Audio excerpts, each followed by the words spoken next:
जय हिंद दोस्तों। तो आइए आज हम लोग जीके जीएस का प्रैक्टिस सेट नंबर 4 करेंगे। चलिए स्टार्ट करते हैं। पहला क्वेश्चन है केंद्रीय जल एवं विद्युत शोध केंद्र स्थित है। कहाँ स्थित है? तो खरगवासला। अब तो इसका क्या आंसर हो जाएगा? खरगवासला हो जाएगा। खरगवासला ए। नेक्स्ट प्रश्न, 1857 की क्रांति में निम्नलिखित में से किसे एक मित्र द्वारा धोखा मिला, ब्रिटिश द्वारा पकड़ा गया तथा मार दिया गया? ऑप्शन है नाना साहब, कुंवर सिंह, खान बहादुर खान, तात्या टोपे। तो आंसर यहाँ हो जाएगा तात्या टोपे नाना साहब के साथ ही 1857 की क्रांति में भाग लिए थे। वो भी कानपुर से भाग लिए थे। तो इसका आंसर हो जाएगा तात्या टोपे। अगला प्रश्न, 1929 में किसकी अध्यक्षता में आयोजित हुए भारतीय राष्ट्रीय कांग्रेस के लाहौर अधिवेशन में ब्रिटिश शासन से पूर्व स्वतंत्रता का प्रस्ताव पारित किया गया? तो ऑप्शन है बाल गंगाधर तिलक, गोपाल कृष्ण गोखले, जवाहरलाल नेहरू। तो 1929 का जो कांग्रेस का अधिवेशन है वह जवाहरलाल नेहरू की अध्यक्षता में किया गया था। 1929 का लाहौर अधिवेशन, और उसी में पूर्ण स्वराज की मांग भी रखी गई थी। पूर्ण स्वराज की मांग लाहौर अधिवेशन में ही रखा गया था। मोतीलाल नेहरू यह 1928 में कोलकाता अधिवेशन के अध्यक्षता किए थे। गोपाल कृष्ण गोखले 1905 में बनारस कांग्रेस अधिवेशन की अध्यक्षता किए थे। और बाल गंगाधर तिलक कभी भी कांग्रेस की अध्यक्षता नहीं किए हैं। तो इसका आंसर क्या हो जाएगा? सी हो जाएगा। अगला प्रश्न देखेंगे, प्रश्न संख्या 4, राज्य के नीति निर्देशक तत्व का कौन सा सिद्धांत महात्मा गांधी के दर्शन से जुड़ा है? तो इसका हो जाएगा आंसर ग्राम पंचायतों की स्थापना। तो सबसे पहले यहाँ देखेंगे कि राज्य के नीति निर्देशक सिद्धांत संविधान के भाग 4 में आता है। भाग 4 में अनुच्छेद 36 से 51 के बीच होता है राज्य के नीति निर्देशक सिद्धांत। और इसका आंसर क्या हो जाएगा? इसका आंसर हो जाएगा बी हो जाएगा। ग्राम पंचायतों की स्थापना महात्मा गांधी के दर्शन से जुड़ा है। ग्राम पंचायतों की स्थापना और ग्राम पंचायत अनुच्छेद 40 में आता है। ग्राम पंचायत। अगला प्रश्न है हड़प्पा सभ्यता संबंधित है। हड़प्पा सभ्यता किससे संबंधित है? तो इसमें है कांस्य युग से, नवपाषाण युग से, पाषाण युग से, लौह युग से।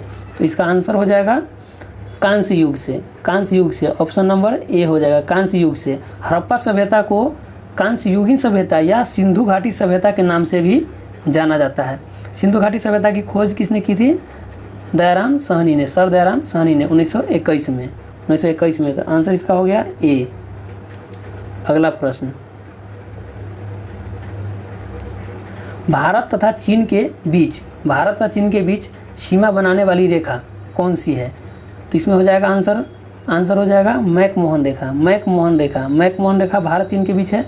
और ये रेड क्लिप भारत पाकिस्तान के बीच है। डुरंड रेखा भारत अफगानिस्तान के बीच, और ये भारत का नहीं है, भारत से जुड़ा हुआ नहीं है रेखा। तो ये रेड क्लिप, मैकमोहन और डुरंड, ये तीनों भारत से जुड़े अन्य देश के सीमा रेखा का नाम है। चलिए अगले प्रश्न पर। अब अगला प्रश्न है नीचे दी गई प्रमुख घटनाओं का सही तिथि क्रम क्या है? सही तिथि क्रम ज्ञात करना है और उसको क्रमानुसार आंसर उस पर चूज करना है। तो यहाँ है पहला है SLV, यहाँ पर मिस्टेक हो गया है, PSLV होगा। PSLV 3 लॉन्च किया गया था 2000 PSLV लॉन्च किया गया था 2001 में। 2001 में PSLV लॉन्च किया गया था। अब बांग्लादेश बना था कब? 1971 में। 1971 में बांग्लादेश बना था।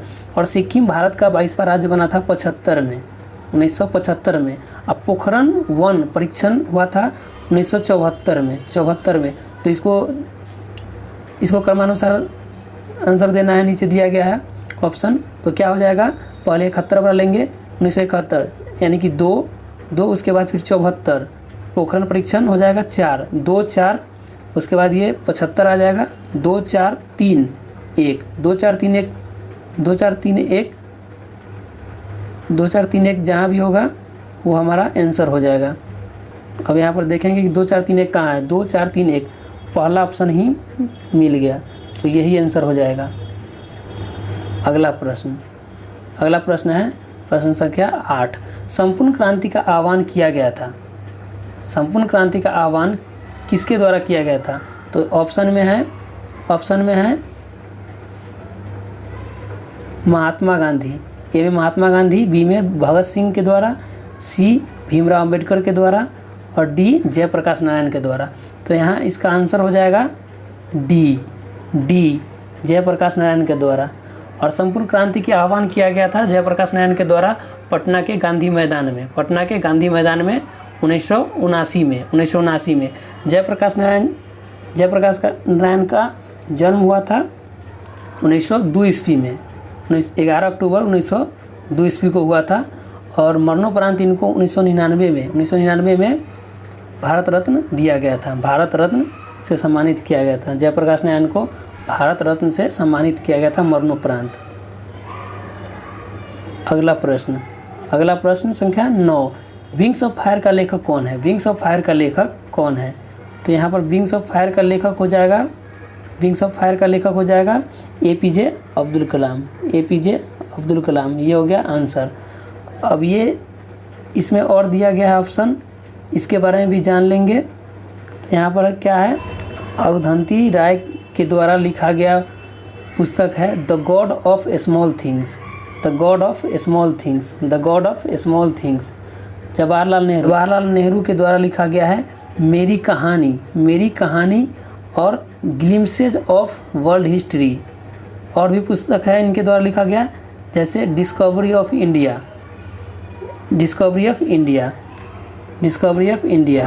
इसका आंसर क्या हो गया?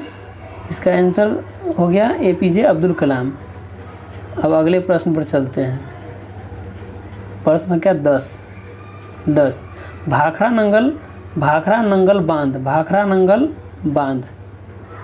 नंगल बांध स्थित है, किस नदी के ऊपर स्थित है, ये पूछ रहा है प्रश्न। तो इसका आंसर क्या हो जाएगा? भाखरा नंगल परियोजना सतलज नदी पर स्थित है, सतलज नदी पर। इसका आंसर हो गया B। अब यहाँ पर और नदी दिया गया है, इस पर भी बांध है, परियोजना है, देख लेते हैं सबको। रावी नदी पर रंजीत सागर बांध है।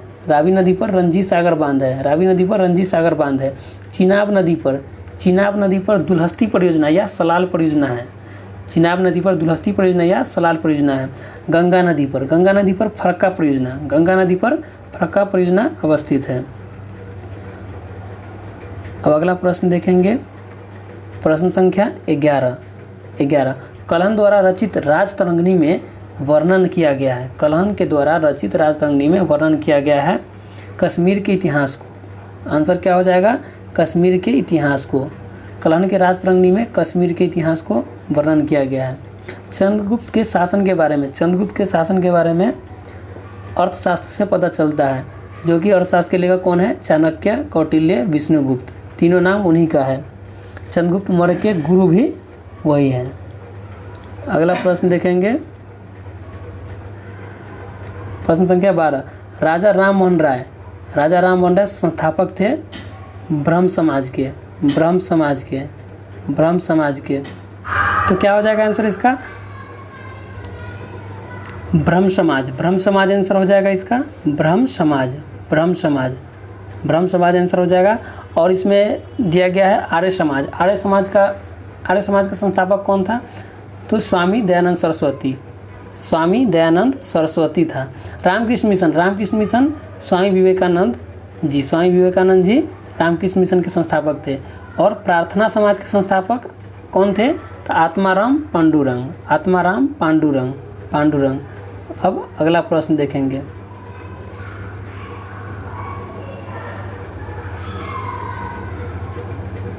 अगला प्रश्न है प्रश्न संख्या 13, निम्न में से कौन सा पदार्थ नाभिकीय रिएक्टर में मंदक का काम करता है?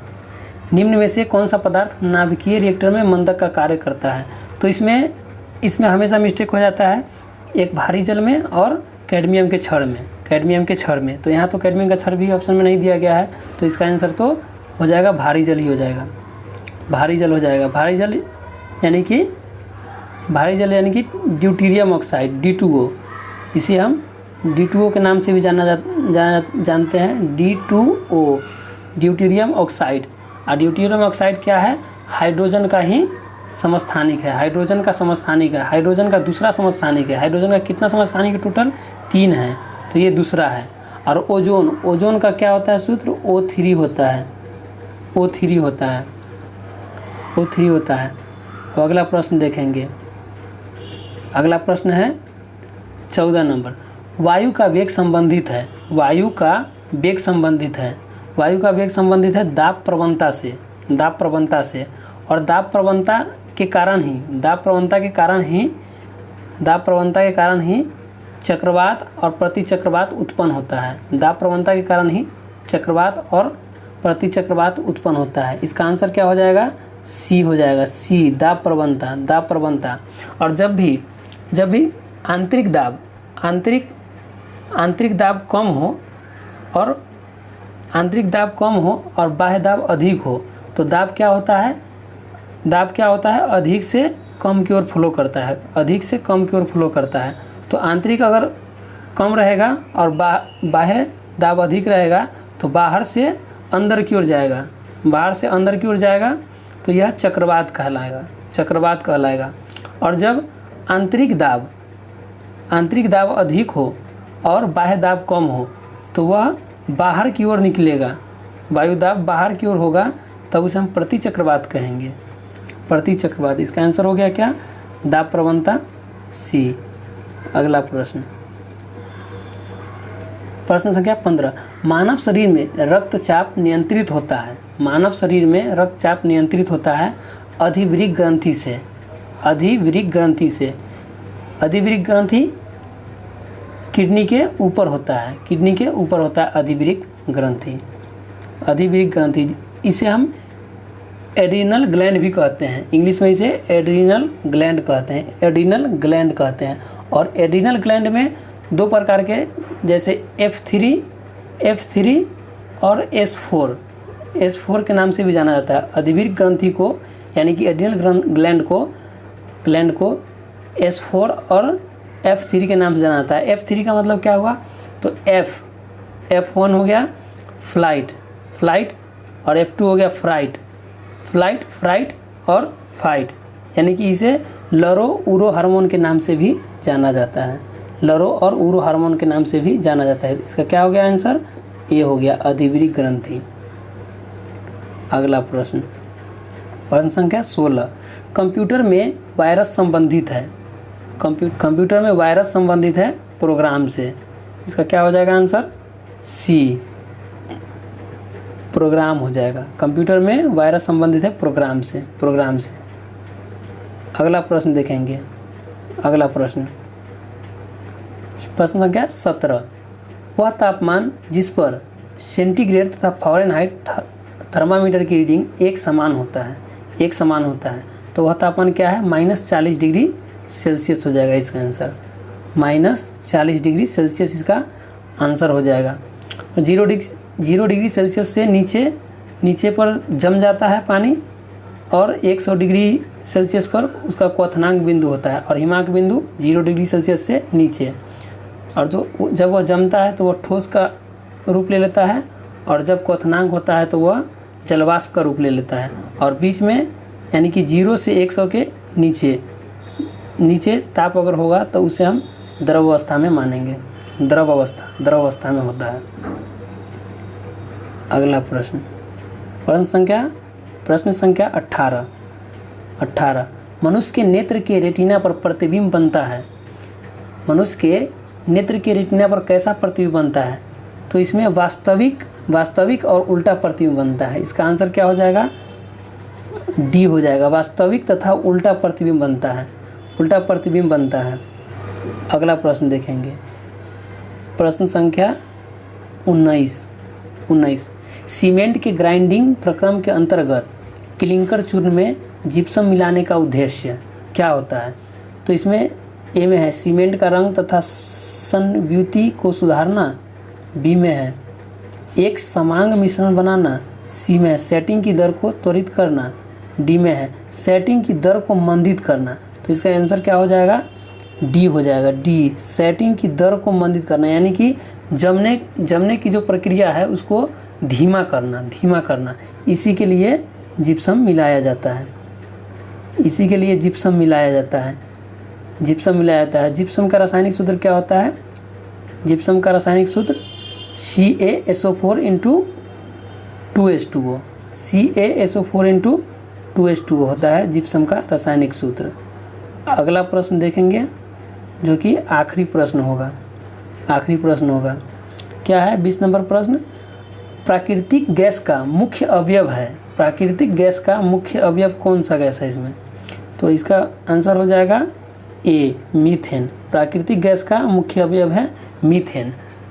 और एलपीजी का बात करें, एलपीजी में मुख्य अवयव क्या है? तो आइसोब्यूटेन और नॉर्मल ब्यूटेन एलपीजी का प्रमुख अवयव है। तो ये लास्ट प्रश्न था। अब प्रैक्टिस सेट 5 अगले दिन करेंगे।